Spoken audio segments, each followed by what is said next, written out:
Y les comparto mi pantalla. Bueno, entonces, vamos a ver. Sistemas de más de una tubería. Vamos a empezar, ¿verdad? Viendo sistemas de una tubería y definir algunas nuevas variables y después adaptamos esas variables a sistemas de más de una tubería. Entonces, si queremos utilizar una nueva metodología para resolver problemas de mallas de tuberías, tenemos que acostumbrarnos a lidiar con el concepto de la resistencia de una tubería. La resistencia de una tubería la vamos a representar con la variable R. Y bueno, ¿qué es la resistencia de una tubería? Vamos a ver. Imaginemos un escenario muy sencillo para definir esta R, ¿verdad? Entonces tenemos dos recipientes de líquido, un tanque en A, otro tanque en B, y hay una tubería que conecta a los dos. Entonces, bueno, pues de acuerdo a la energía potencial de A y de B, ¿verdad? Va a haber un flujo de caudal debido a la diferencia de altura, pero también debido a la resistencia de la tubería. Recuerden que un flujo, cuando pasa a través de una tubería, hay cierta fricción y la tubería pues va a presentar cierta resistencia. Entonces, ¿cómo definimos esa resistencia? Vamos a ver. Si nosotros nos imaginamos la frontera en el punto 1, ¿verdad? Que es justo donde coincide el nivel del tanque A, ¿verdad? Y la frontera del punto 2, que es precisamente el nivel del tanque B, ¿verdad? Bueno, pues la energía del flujo que atraviesa la frontera 1 va a ser igual a la energía que atraviesa el flujo en la frontera 2 más lo que se pierde por fricción, ¿verdad? Esa es la idea. Entonces, ¿cuánto vale la energía que atraviesa la frontera 1? La suma de las tres energías. La energía de presión, P sobre ρg, más la energía cinética, V cuadrada sobre 2G, más la energía potencial. Entonces vamos a llamar a la energía total que atraviesa la frontera 1, vamos a llamarle HA mayúscula. O la frontera en A, ¿verdad? La frontera que sale en 2, ¿verdad? Vamos a llamarle HB mayúscula, ¿verdad? Y otra vez es la energía total del flujo que atraviesa esa frontera, que es la energía de presión más la cinética más la potencial, ¿verdad? Ahora bien, ¿cómo queda el balance de energía? Bueno, pues la energía en A va a ser igual a la energía en B más lo que se pierde por fricción. Entonces la energía en A va a ser igual, bueno, originalmente, ¿verdad? Originalmente es esto, ¿verdad? La energía en A va a ser igual a la energía en B. La energía en A va a ser igual a la energía en B más lo que se pierde por fricción, que es la fricción debido a la longitud de la tubería más la suma de las pérdidas menores. Pero bueno, vamos a despejar. Esta HB vamos a pasarla de este lado como menos, ¿verdad? Y entonces ya el balance de energía queda así. Entonces, este es el balance de energía de acuerdo a esta nomenclatura de HA y HB. Bueno, es una nueva manera, digamos, de agrupar los términos, pero aún no hemos ni siquiera empezado. Realmente queremos hablar de la resistencia de la tubería. Queremos saber cuánto vale esta R. Bueno, una vez que yo acomodé la ecuación de la energía de esta manera, bueno, pues de este lado yo tengo lo que se pierde por fricción. Ahora, lo que se pierde por fricción se puede factorizar con el caudal que pasa por ahí. Fíjense bien, el HF aquí es igual a FL sobre D, B cuadrada sobre 2G. ¿Qué es B cuadrada sobre 2G? Bueno, pues es Q. Viene siendo Q cuadrada sobre A cuadrada, es B cuadrada, ¿verdad? Entonces, B cuadrada sobre 2G, bueno, pues simplemente lo expreso de esta manera. Y más la suma de las pérdidas menores. La suma de las pérdidas menores es sumatoria de K por B cuadrada sobre 2G. Otra vez, B cuadrada sobre 2G, ¿verdad? Es esto de acá. Q cuadrada sobre A cuadrada es B cuadrada. B cuadrada sobre 2G es esto de acá. Entonces, dicho de otra manera, las pérdidas por fricción, ¿verdad? Se pueden expresar de esta manera donde se factoriza el caudal al cuadrado. Entonces, es este coeficiente es este coeficiente la resistencia de la tubería entre A y B. Entonces, entre A y B hay cierta resistencia de tubería. ¿Cuál es la resistencia de la tubería? Bueno, pues la energía total en A, la energía total que entra en A menos la energía total que sale en B es igual a lo que se pierde por fricción, tanto en longitud como en pérdidas menores. Pero si yo factorizo el Q cuadrada de ahí, ese coeficiente que multiplica el Q cuadrada, esa es la resistencia de la tubería. Entonces, toda tubería tiene cierta resistencia porque toda tubería tiene ciertos accesorios, cierta área de sección transversal, cierta longitud, cierto diámetro, ¿verdad? Y obviamente va a tener cierta aspereza ligado a su F. Entonces bueno, en la resistencia de la tubería entran varias cosas: accesorios, sección transversal, longitud y aspereza, ¿verdad? Todas esas cosas entran ahí. Y por supuesto, de alguna manera también entra el caudal, ¿verdad? Porque la F tiene que ver con el número de Reynolds. Bueno, entonces esa es la resistencia de una tubería. Entonces, toda tubería, ¿verdad?, tiene cierta resistencia que se le puede definir. Bueno, entonces, ya vimos el primer punto, ¿verdad? Ok, bueno. Ahora bien, ya definimos la resistencia para una tubería. ¿Cómo se ve la resistencia de varias tuberías? Bueno, imagínense que ustedes tienen tuberías en serie. Entonces tienen un tanque en A y un tanque en B. Y vamos a suponer que tienen 3 tuberías en serie que conectan a estos 2 tanques. Entonces, otra vez, tienen una energía total que entra en A, tienen una energía total que sale en B, ¿verdad? Y tienen lo que se pierde por fricción en estas 3 tuberías, ¿verdad? Entonces, otra vez hacemos el mismo planteamiento que acá. HA menos HB va a ser igual a lo que se pierde por fricción. Ahora, en tuberías en serie es el mismo caudal en todas las tuberías. Entonces, R1 por Q cuadrada más R... Entonces recuerden, la diferencia... Entonces, vamos a llamar H lo que se pierde por fricción, ya sea por longitud o por accesorios. Entonces sabemos que H va a ser igual, ¿verdad?, a H1 más H2. Están en serie, las pérdidas por fricción se suman, ¿verdad? Entonces va a ser H1 más H2 más H3, ¿verdad? Ahora, H1, ¿cuánto vale? Vale R1 Q cuadrada. H2 vale R2 Q cuadrada. Y H3 vale R3 Q cuadrada. Como están en serie, es el mismo caudal, entonces puedo factorizar el caudal. Entonces, estas 3 tuberías pueden representarse con una sola resistencia equivalente, ¿verdad? Pueden representarse con una sola resistencia equivalente. Es decir, si yo sumo esas 3, tengo una R total. Esta R total es la resistencia equivalente de ese sistema en serie. Entonces, regresando a este anterior, si yo tengo un tanque A y un tanque B, esta R puede ser un resumen, ¿verdad?, de 3 tuberías en serie. Es decir, esta R puede ser una R equivalente, ¿verdad? Entonces, si yo estoy haciendo un análisis entre 2 tanques, yo tengo unas tuberías que conectan ambos tanques. Bueno, pues, si están en serie, yo puedo representar esas 3 resistencias como una sola resistencia equivalente, ¿verdad? Entonces, bueno, ahí está una manera de alguna manera resumir esa situación. Bueno, eso es para sistemas en serie. Vamos a ver sistemas en paralelo, lo que vimos el día de ayer. Ok, bueno, vamos a ver. Vamos a ver sistemas en paralelo. Ahora tenemos un tanque 1 y un tanque 2, ¿verdad? Hay una tubería que conecta el tanque 1 con un arreglo en paralelo, ¿verdad? Y luego tengo otra tubería, ¿verdad? Entonces, estas tuberías 1 y 2 están en paralelo. Entonces, si por aquí viene un Q total, ¿verdad? Si por aquí viene un Q total,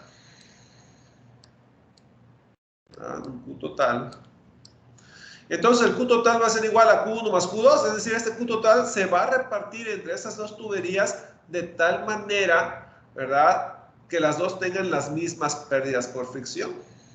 Entonces Q total va a ser igual a Q1 más Q2.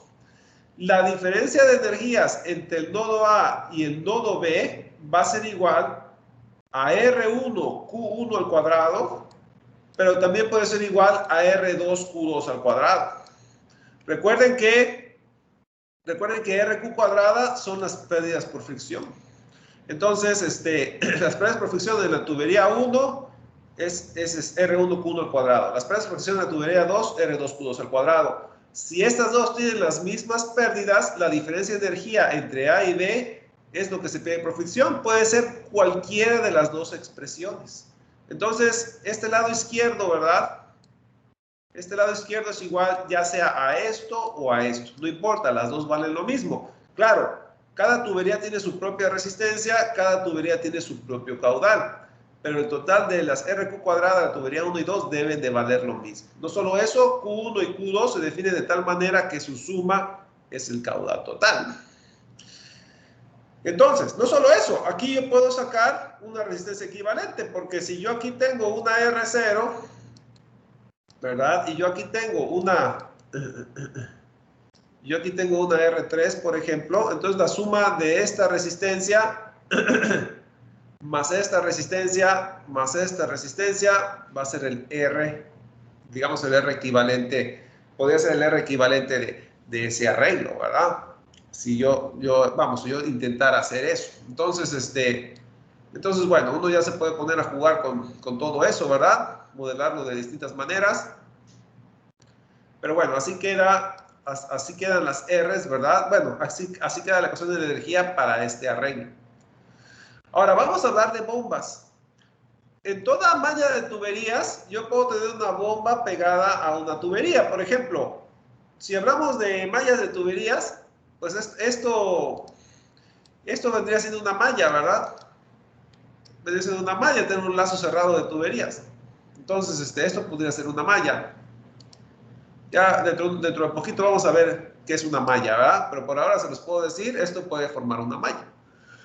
Bueno, pero en una malla, cuando yo tengo un problema de mallas de tuberías, yo puedo tener una bomba en cualquier tubería o en todas, ¿verdad? Yo puedo tener bombas en distintas tuberías. Entonces, así como las tuberías, yo las tengo que definir en función de sus resistencias, porque el método después me va a pedir eso para analizar esa situación. Bueno, pues si la tubería tiene alguna bomba, también tengo que saber cómo modelar la bomba para incorporar esa bomba al método, ¿verdad? Entonces, vamos a ver cómo modelar las bombas en un sistema hidráulico, de acuerdo a esta nueva perspectiva, ¿verdad? Entonces, vamos a considerar un sistema hidráulico con una bomba. Empezamos con lo más sencillo y después lo vamos haciendo más complicado, ¿verdad? Entonces, imagínense que ustedes tienen un recipiente A y un recipiente B, y si no estuviera esta bomba, siempre va a haber flujo de mayor energía a menor energía. Si no está esta bomba, el flujo iría hacia abajo, simplemente porque va a caer. Pero si yo quiero que el flujo vaya hacia arriba a cierto caudal, entonces, como va en contra de la naturaleza, ¿verdad? Tengo que poner una bomba. Esta bomba lo que va a hacer es que va a aportar una altura al sistema, y la altura de esa bomba es como si yo le sumara al nivel 1, ¿verdad? Como si yo le sumara una nueva H, ¿verdad? Y ahora, como este es mayor que ahora el flujo va a ir en esta dirección. Ahora, dependiendo de la diferencia de alturas de A con B, ¿verdad? Ya con la A modificada con la bomba, va a ser la cantidad del caudal. Claro, la resistencia de la tubería también tiene algo que decir. Entonces, pero bueno, la bomba debe de proveer una altura adicional al sistema para que el flujo vaya en la dirección que yo quiera, ¿verdad? Y la magnitud del flujo, bueno, depende de la diferencia de alturas que resulten, más aparte la resistencia de la tubería que tiene que vencer. Bueno, ese es el escenario. Entonces, ¿cómo queda la ecuación de la energía para un sistema con bomba? Vamos a ver. Tenemos la energía que entra a través de la frontera 1, ¿verdad? Que es HA mayúscula. Entonces tenemos HA mayúscula, ¿verdad? Y HA mayúscula va a ser igual a la energía que sale, ¿verdad? A través de B, que va a ser HB mayúscula, perdón. más lo que se pierde por fricción de AB, ¿verdad? Ya vimos que lo que se pierde por fricción lo puedo expresar como R Q cuadrada, ¿verdad? Que es la suma de las pérdidas por fricción debido a su longitud y debido a los accesorios de AB. Pero a eso le tengo que restar el H de la bomba. Vamos, el H de la bomba vamos a ponerlo como H mayúsculo. No importa, ¿verdad? Aquí lo expresamos como H mayúscula. Entonces, el H de la bomba, el H de la bomba. Ok, entonces si yo quiero despejar el H de la bomba de aquí, bueno, pues nada más despejo el H de la bomba de esta ecuación y ya tengo esta ecuación. Ok, entonces la energía que entra es igual a la energía que sale. La energía que entra es igual a la energía que sale más lo que se pierde por fricción menos el H de la bomba. Si el H de la bomba, que es negativo, lo paso del otro lado, es como si yo en A estuviera agregando una altura adicional, la altura necesaria para que el flujo vaya en esta dirección a este caudal, venciendo esta resistencia. Pero bueno, así queda el balance de energía ya en base, en función de R y Q, ¿verdad? Pero aún no hemos terminado. Estamos planteando el problema nada más. Ok, vamos a ver. Una vez que yo tengo identificado el H de la bomba, yo como ingeniero veo esto y digo, hey, yo necesito meter una bomba aquí. Hago mi análisis de energía y en base a mi análisis de energía, una vez que yo ya tengo identificado mi resistencia de la bomba, ¿verdad? Y el caudal que yo quiero transportar por ahí, bueno, yo escribo el balance de energía, meto la resistencia de la bomba, el caudal que yo quiera transportar, conozco las elevaciones en A y en B, ¿verdad? Así como las presiones que pueden estar actuando sobre su superficie. Y yo como ingeniero ya calculé el H de la bomba que ese sistema hidráulico demanda. Entonces, este es el H de la bomba que el sistema hidráulico demanda. Ahora, si yo quiero saber qué potencia le tengo que meter a esta bomba, ¿verdad? A esta bomba yo le tengo que meter cierta potencia, es decir, lo tengo que conectar a un motor de combustión interna, un motor eléctrico, ¿verdad? ¿Qué potencia debe tener ese motor para darme ese H de la bomba que el sistema hidráulico demanda? Bueno, pues para calcular esa potencia, ¿verdad? La potencia de entrada, la fórmula es ρ QG por el H de la bomba que yo calculé, dividido entre la eficiencia de la bomba, ¿verdad? Entonces, una vez que yo identifico el H de la bomba, de acuerdo del balance de energía a lo que el sistema hidráulico demanda, yo con esta fórmula ya calculo la potencia que tengo que conectarle desde fuera, ¿verdad? Claro, ya habiendo identificado la resistencia y el caudal que yo quiero mover por ahí. Ok. Bueno. Ahora bien, esta potencia es la potencia que el sistema hidráulico demanda, ¿verdad? Pero vamos a hablar ahora de bombas, ¿verdad? Esto es lo que el sistema hidráulico demanda. Pero por otro lado, yo tengo que ir a la tienda, ¿verdad? Y escoger el modelo de bomba. Entonces, si ustedes van y buscan un catálogo de bombas, todas las bombas tienen ciertas curvas de rendimiento, ¿verdad? Y bueno, en resumen, ¿verdad? En resumen, cada modelo de bomba, cada modelo de bomba que ustedes encuentran en un catálogo, hay una distribución Q versus H. Es decir, de acuerdo al caudal que ustedes quieren que la bomba abastezca, ¿verdad? Va a ser el H de la bomba que ese modelo va a rendir. Y eso tiene que ver con el diseño de los álabes, la geometría de la cámara donde está puesta, etcétera, etcétera. Entonces, el diseño de la bomba, el proveedor, el que fabrica la bomba, dice, hey, esa bomba tiene cierto rendimiento. Y ese rendimiento lo resumen en una gráfica H versus Q. La gráfica H versus Q es una curva parabólica. Esa curva parabólica es la curva característica de ese modelo de bomba. Esa curva característica depende del diseño de los álabes, del diseño de la carcasa, etcétera, etcétera. Depende del diseño del que construyó ese modelo de bomba. Nótese que es una distribución parabólica.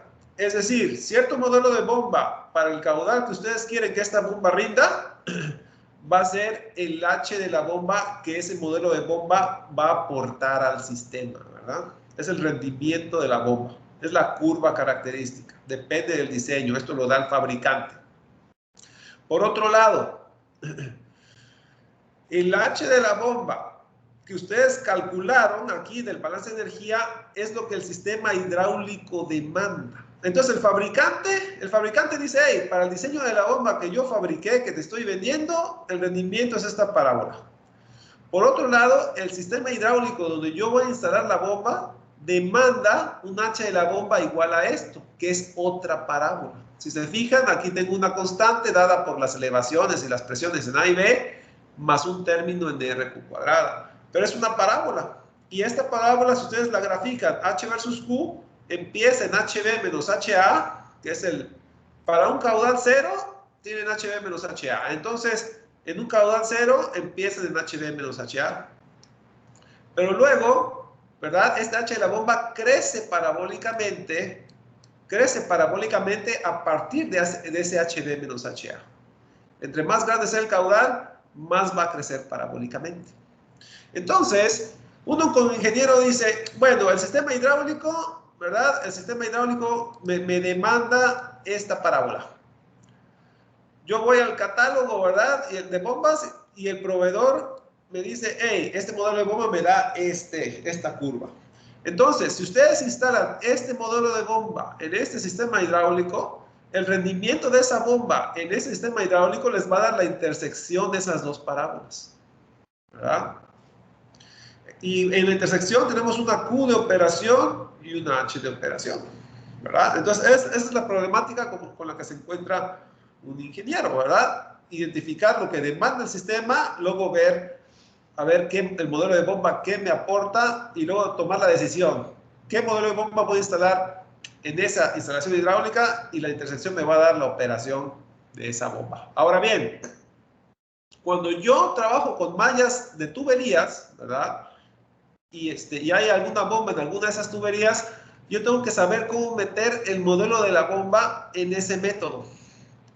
Entonces, pero yo lo único que tengo es una gráfica. Si yo quiero meter cierto modelo de bomba en una malla, ¿verdad? Yo necesito meter matemáticamente esta curva del rendimiento de la bomba, la curva característica, la curva que me da el fabricante, la del modelo que yo voy a instalar ahí, ¿verdad? La tengo que meter el modelo analítico de esa curva. Entonces, lo que voy a hacer es, por fortuna, ¿verdad? Estas curvas H versus Q, esas curvas características, siguen una forma parabólica. Es decir, nacen de cierto valor y caen parabólicamente. Estrictamente hablando, no son una parábola, pero se asemejan a una parábola. Entonces uno puede modelarlas como una parábola, ¿verdad? Y bueno, sería una aproximación, ¿verdad? Entonces, si yo modelo esto con una parábola, tal vez sea ligeramente distinta, pero se parece más o menos en todos los puntos. Entonces, pero yo necesito un modelo analítico, entonces eso es lo mejor que puedo hacer si no estoy usando una computadora y voy a meter un montón de datos, ¿verdad? Modelo esto parabólicamente. Ok, bueno. Entonces, todo modelo de bomba tiene una curva característica. Y yo tengo que modelar esta curva característica con un modelo parabólico. Ahora bien, ¿cómo modelo parabólicamente una curva característica? Muy fácil. Fíjense bien, yo aquí lo que voy a hacer es que la mayoría de las bombas, ¿verdad? Empiezan desde un valor máximo, ¿verdad? Desde un valor máximo hasta un valor mínimo. Es decir, caen parabólicamente. Entonces lo que voy a hacer es que voy a escoger este punto, y bueno, supongo que es simétrico. Entonces nada más digo, bueno, pues de este otro lado, ¿verdad? Este punto va a ser el menos Q, ¿verdad? Menos Q máximo. Y este valor es Q máximo, ¿verdad? Entonces, yo tengo este modelo. Entonces, seguido de este modelo, yo identifico estos tres puntos. Por ejemplo, en el punto donde está la cúspide, digamos, de la parábola, ¿verdad? Yo aquí tengo un caudal cero. Entonces yo agarro este modelo y digo, el H, y vamos a llamar a este H, vamos a llamarlo H0, ¿verdad? El H máximo. Vamos a llamarlo H0. Entonces, agarro este punto, tengo que escoger tres puntos. Ahorita les voy a decir por qué. Escojo el primer punto, el de la cúspide, y sigo este modelo. para este punto, ¿cuánto vale el H de la bomba? Vale H0, ¿verdad? Entonces yo digo, ok, H0, ¿verdad? Igual al coeficiente A0, ¿verdad? Más el coeficiente A1 por Q. ¿Cuánto vale Q de este punto? Vale 0, ¿verdad? Se va. Y luego tengo el siguiente término, ¿verdad? A2 por Q cuadrada. ¿Cuánto vale Q en este punto? Vale 0, ¿verdad? Sería 0 al cuadrado, pero también se va a ir. Entonces ya tengo la primera ecuación. Ahora, la segunda ecuación sería, digamos, el punto de la derecha. Aquí H vale 0. O sea, seguimos el mismo molde. El H de la bomba vale 0. Todo bien, ok. Después, otra vez, tengo el coeficiente A0.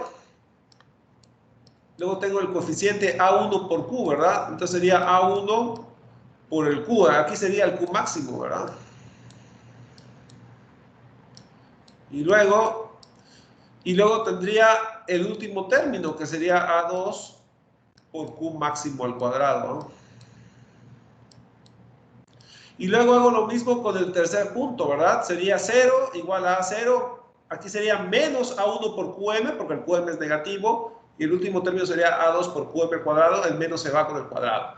El chiste es que tengo tres ecuaciones con tres incógnitas. Las incógnitas son A0, A1 y A2. Entonces, si resuelvo simultáneamente esas tres ecuaciones, obtengo los tres coeficientes de esa parábola. Y ya tengo la ecuación del modelo de bomba que yo voy a instalar en algún punto de la malla de una bomba. Entonces, cada vez que yo tengo una bomba, un modelo de bomba que voy a insertar en alguna malla de tuberías, ¿verdad? ¿Cómo voy a meter la bomba matemáticamente? Bueno, pues de la curva característica que me da el fabricante, ¿verdad? Del modelo parabólico, escojo 3 puntos de la parábola, suponemos una parábola que continúa hacia el lado negativo, ¿verdad? Escojo 3 puntos fácilmente identificables sobre la parábola y resuelvo el sistema de las 3 ecuaciones determinando los 3 coeficientes del modelo parabólico. Una vez que yo tengo A0, A1 y A2, ¿verdad? Bueno, pues la ecuación de la bomba es H de la bomba igual a esta ecuación. La Q es una incógnita, pero los coeficientes ya los calcularon, ¿verdad? Entonces, para hallar los coeficientes A0, A1 y A2, como le decía, seleccionar 3 puntos sobre la curva y resolver el sistema de 3 ecuaciones, ¿verdad? Del modelo parabólico que está aquí.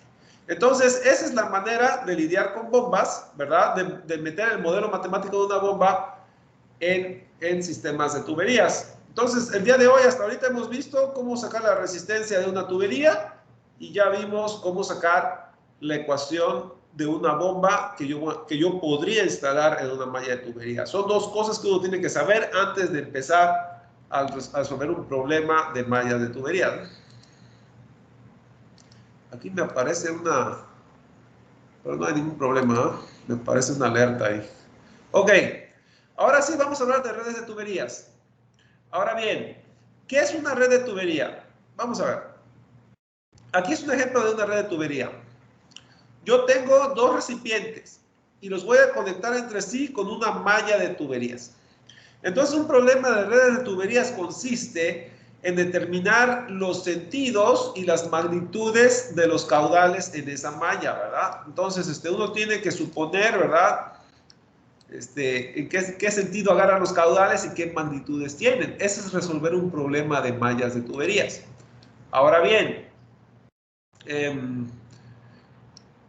cuando yo planteo un problema de mallas de tuberías, puede ser que esta malla de tuberías específicamente requiera que de algún nodo salga algún caudal que tal vez abastezca a otra red y que de otro nodo salga también otro caudal que abastezca a otra red. Entonces, yo nada más quiero analizar esta malla, ¿verdad? Sin las redes vecinas.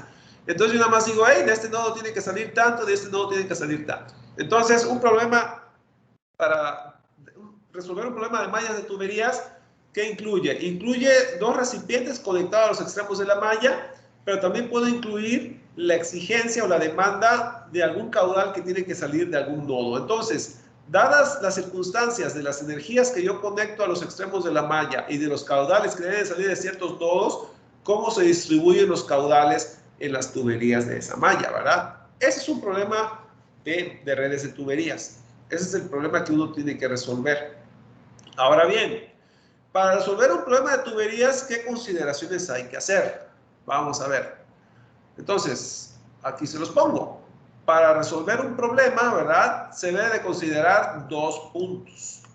Número uno, la suma de los caudales que entra a un nodo debe ser igual a la suma de los que salen del mismo nodo. Y tiene sentido, ¿verdad? Si entra un caudal al nodo A, ¿verdad? Del nodo A tienen que salir dos caudales cuya suma sea igual al caudal que entra, ¿verdad? Aquí no se puede acumular volumen de fluido, ¿verdad? Lo que entra tiene que salir. Entonces, si se ramifica, la suma de las ramificaciones tiene que dar la suma de la entrada, ¿eh? Y bueno, y así sucesivamente. Por ejemplo, en este nodo, si sucede, en el nodo E, si sucede que aquí entran dos, ¿verdad? Pues de ahí también tienen que salir dos, de tal manera que la suma de los que entran debe ser igual a la suma de los que salen. Entonces, bueno, esa es una consideración. Entonces, la suma de los caudales que entran a un nodo debe ser igual, ¿verdad? A la suma de los que salen, ¿verdad? Entonces, la suma de los que entran debe ser igual a la suma de los que salen. Esa es la primera consideración. La otra consideración que hay que hacer es que la suma de las pérdidas en cualquier lazo cerrado debe ser cero. Y tiene sentido. Fíjense bien. Otra vez regresando al diagrama. Vamos a suponer que efectivamente el flujo entra en A y que va de A a B y de B a E. Y por otro lado va de A a F y de F a E. Es decir, vamos a suponer que los caudales van así, ¿verdad? Vamos a suponer que van así. Van así y van así. Entonces, si yo calculo, la segunda consideración que hay que hacer es que la suma de pérdidas en un lazo cerrado debe ser cero. Y tiene sentido porque si hay pérdidas por fricción de A a B y de B a E, es decir, siguiendo esta ruta, ¿verdad? Hay una pérdida por fricción total de A a E. Pero la pérdida por fricción total de A a E debe ser la misma en esta ruta que en esta otra. Porque entre el nodo A y el nodo E, las pérdidas por fricción tienen que ver con las diferencias de presiones y las diferencias de elevaciones. Entonces, ese circuito prácticamente es como si esta ruta estuviera en paralelo con esta otra ruta. Entonces, significa que ambas rutas deben tener las mismas pérdidas por fricción. Entonces, si yo sigo una dirección de circuito cerrado, esta caída debe ser igual a esta subida, ¿verdad? Siguiendo ese sentido. Entonces, la suma de caídas en un lazo cerrado, ¿verdad? Considerando los sentidos, aquí voy en la dirección a favor del circuito, esta es una caída. Aquí voy en dirección contraria al circuito, a la caída que hay, ¿verdad? Entonces, esta es una caída negativa. Y entonces, la suma de caídas en un lazo cerrado debe ser cero, ¿verdad? Es la segunda consideración. Entonces, son dos consideraciones que tienen sentido, ¿verdad? Los caudales no se pueden acumular en ningún nodo, ¿verdad? Y entre dos nodos dentro de una malla, ¿verdad? Una ruta debe tener una caída igual a la de la otra ruta, ¿verdad? Es lo que me dice, la suma de pérdidas en cualquier lado cerrado debe ser cero. Entonces, esas dos consideraciones son el punto de partida para generar un método para resolver problemas de redes de tuberías. Entonces, lo que les decía al inicio, la solución de un problema de redes de tuberías consiste en hallar las magnitudes y direcciones de los caudales, ¿verdad? De las tuberías de la malla. Entonces, si yo tengo una malla que voy a conectar a dos extremos y tal vez exigiendo que salga cierto caudal de algún nodo, ¿eh? Entonces el problema consiste en hallar las magnitudes y las direcciones de los caudales en cada una de las tuberías. ¿Cómo se distribuirían los caudales aquí para que las energías que se den en los nodos sean compatibles con las energías en los extremos y que de paso cumplan con los caudales que son demandados en ciertos nodos? Entonces, bueno, pues esa es la problemática y para resolverla hay que tomar en cuenta estos dos puntos. Ahora, ¿cómo se resuelve ese problema? Bueno, pues esto se logra empleando un método iterativo, ¿verdad? Ahora bien, este método iterativo consiste en un tanteo inicial, ¿verdad? Y una vez establecido la configuración inicial, entonces se itera hasta convergencia. Entonces, es el método que vamos a utilizar. Ahora, ¿en qué consiste el tanteo inicial? Fíjense bien. En un problema de tuberías, lo que vamos a hacer es lo siguiente. Voy a borrar aquí las flechas, nada más para ilustrar el punto.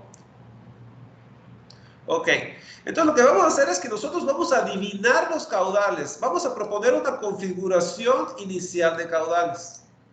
Es decir, vamos a adivinar los sentidos y las magnitudes. Claro, debe tener sentido, ¿ah? Es decir, si vamos a proponer los caudales que hay en cada tubería, yo inventándome números, bueno, los números deben ser compatibles con la regla 1. La suma de los caudales que entran debe ser igual a la suma de los caudales que salen. Entonces, si yo me invento un caudal de entrada aquí, bueno, pues yo también voy a inventar los caudales que salen de ese nodo. Pero no me los invento del todo. La suma de esos dos caudales, ¿verdad? 1 y 2, deben ser iguales, digamos, al caudal 3, que es el que entra, ¿verdad?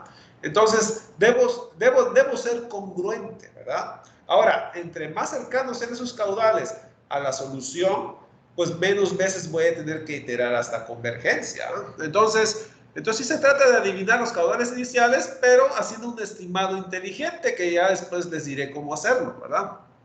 Pero para resolver este tipo de problemas, primero hay que proponer caudales en cada una de las tuberías, en todas, pero siguiendo esa regla de lo que entra es igual a lo que sale, ¿verdad? Entonces, a partir de esa configuración inicial de caudales en todas las tuberías, ¿verdad? Ahora hay que iterar hasta convergencia. ¿Y cómo iteramos?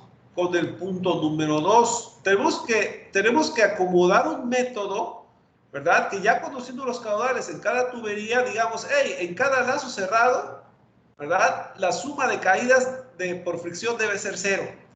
Y entonces, considerando los caudales en cada una de las tuberías y las resistencias en cada una de las tuberías, ¿verdad? Haciendo esa suma de caídas igual a 0, suma de caídas de pérdidas por fricción, entonces yo voy a acomodar las ecuaciones para que ese principio me actualice los caudales que forman parte de ese circuito.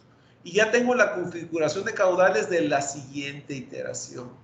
Y en la siguiente iteración voy a tener otra vez un juego de caudales con sentidos distintos a la primera iteración, y otra vez vuelvo a aplicar ese principio de suma de pérdidas por fricción igual a 0 en un circuito cerrado, y vuelvo a actualizar los caudales en cada una de las tuberías. Y así le sigo y le sigo y le sigo hasta que converja. Entonces, es el método que hay que hacer. Para resolver esto, la manera más fácil es hacerlo en una hoja de Excel, ¿verdad? Ya veremos después. En clase aquí les digo cómo va la manera en que ustedes llenarían los datos, ¿verdad?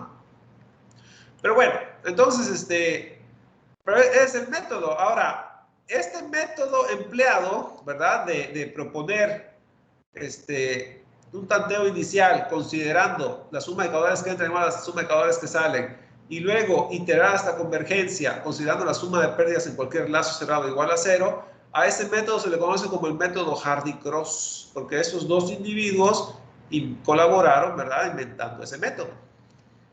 Entonces, es un método que se tomó prestado de análisis de circuitos eléctricos, que pues en circuitos eléctricos hay muchos planteamientos son de mallas, ¿verdad? Entonces, bueno, pues ellos esa estrategia la basaron en análisis de circuitos eléctricos.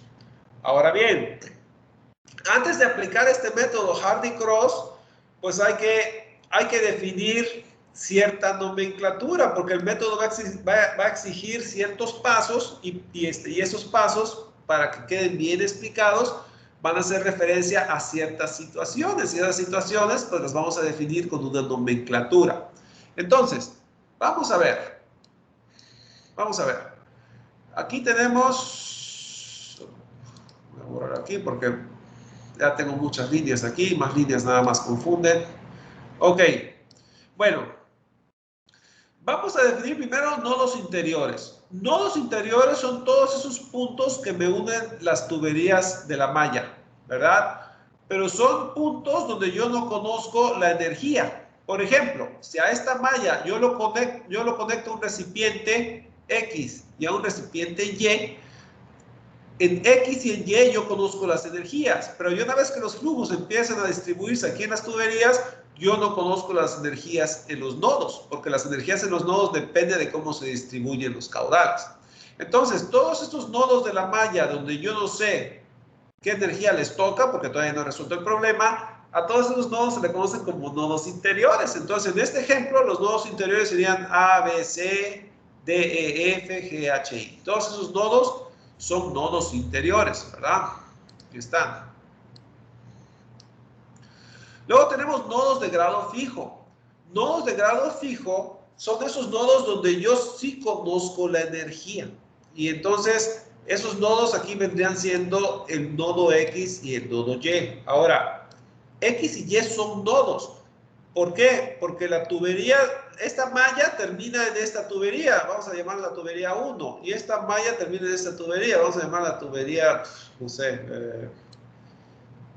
N, vamos a llamarla tubería N, ¿no? Por decir algo. Entonces, esta tubería debe de terminar en un nodo, entonces el conector de esa tubería con algún nodo de afuera, ¿verdad? Pues es el nodo X. Y esta tubería, que es el fin de la malla, se debe conectar a alguna terminal, algún nodo. Bueno, ese nodo es el nodo Y. Entonces, todos los tanques que se conecten a una malla de tubería aportan nodos de grado fijo. Porque son nodos donde yo conozco la energía, conozco la elevación y conozco la presión en la superficie. Entonces, conozco la energía de esos puntos. Entonces, esos son los nodos de grado fijo. Y bueno, en este ejemplo son los nodos X y el nodo X y Y.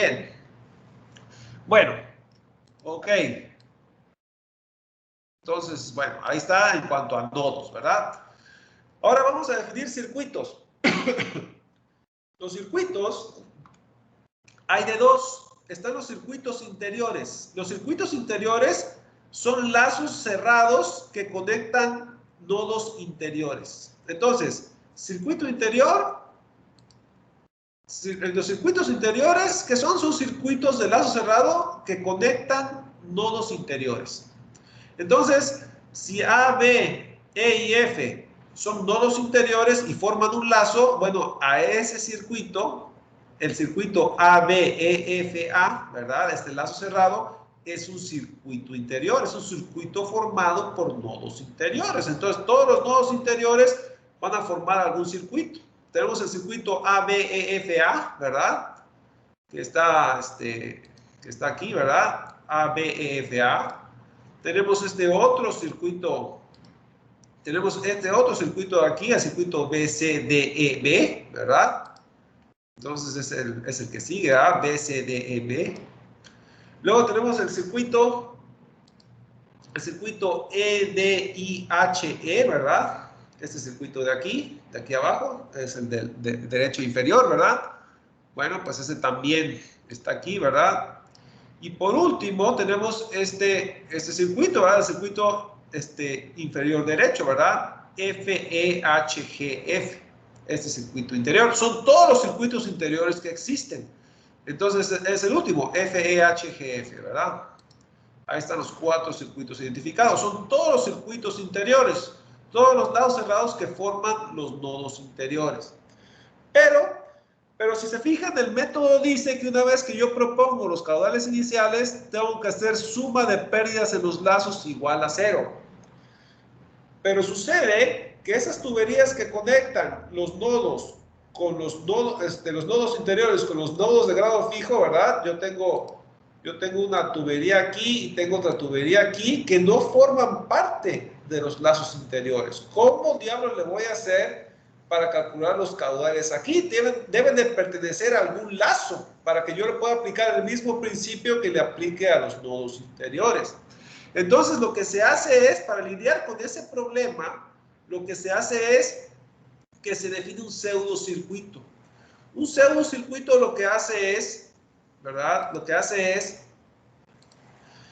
que forma trayectorias de lazo cerrado, ¿verdad? Que unen dos nodos de grado fijo. Entonces, lo que voy a hacer es que voy a unir dos nodos de grado fijo. En este caso es X y Y. los uno, ¿verdad? Con esta, aquí, los uno,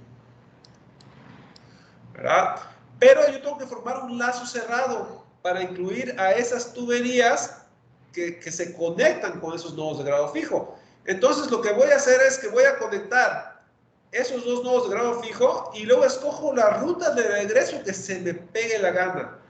No importa qué ruta de regreso use. Yo aquí escogí esta, ¿verdad? Yo aquí escogí esta. Pero yo puedo escoger la ruta de regreso que se me pegue la gana. Ahora bien, ¿por qué?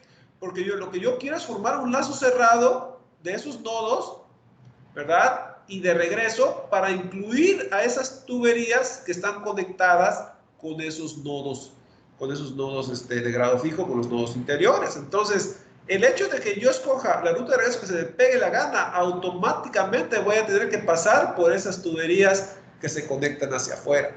Entonces, no importa la ruta de regreso que yo escoja.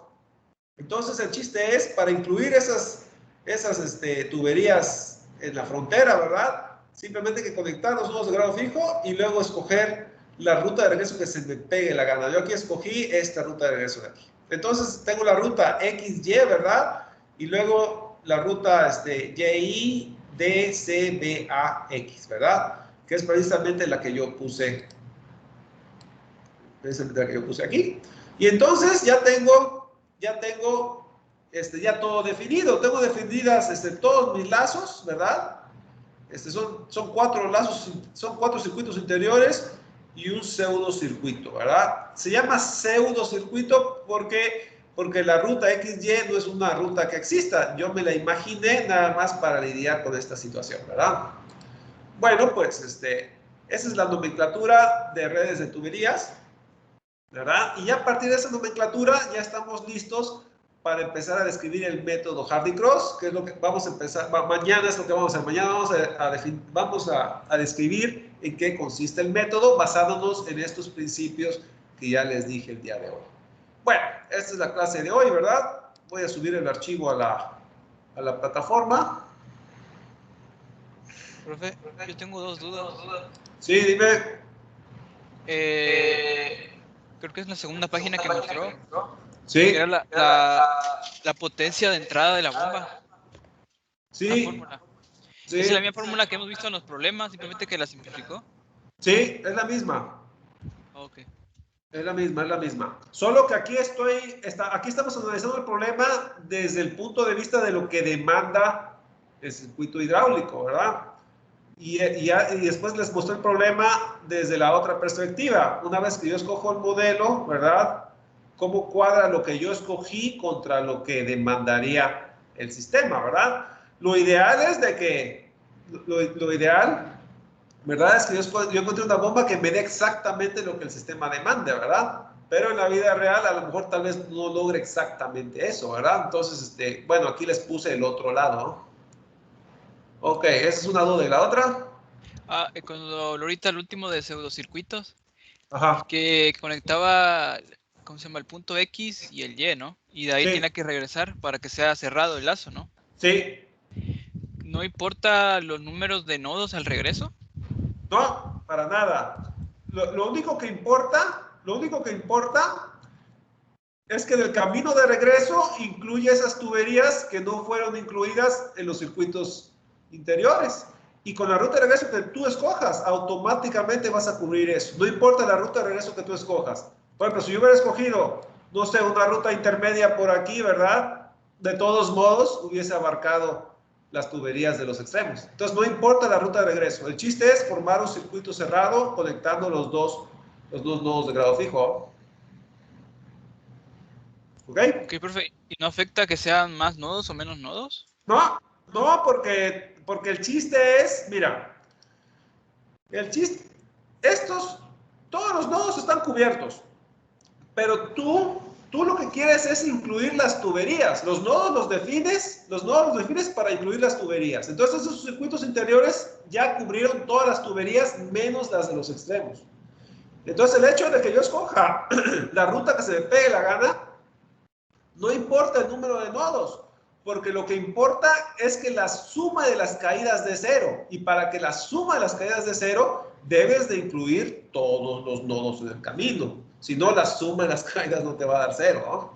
Entonces, no importa el número de nodos, el chiste es que estén todos para que a la hora de hacer la contabilidad, la física te diga, debes de cumplir con lo que dice la física, que la suma de las caídas debe ser 0, ¿no? Entonces, no importa el número de tuberías, lo que importa es que estén incluidas todas para que cumplas con lo que la física dice, que la suma de caídas debe ser 0. ¿Ok? Ok, perfecto. Gracias. Sí. Ok, ¿alguna otra? ¿No? Bueno, entonces voy a subir el archivo a la plataforma, ¿verdad? Y esa es la clase de hoy. Entonces, vamos a ver. Es el archivo 2.3.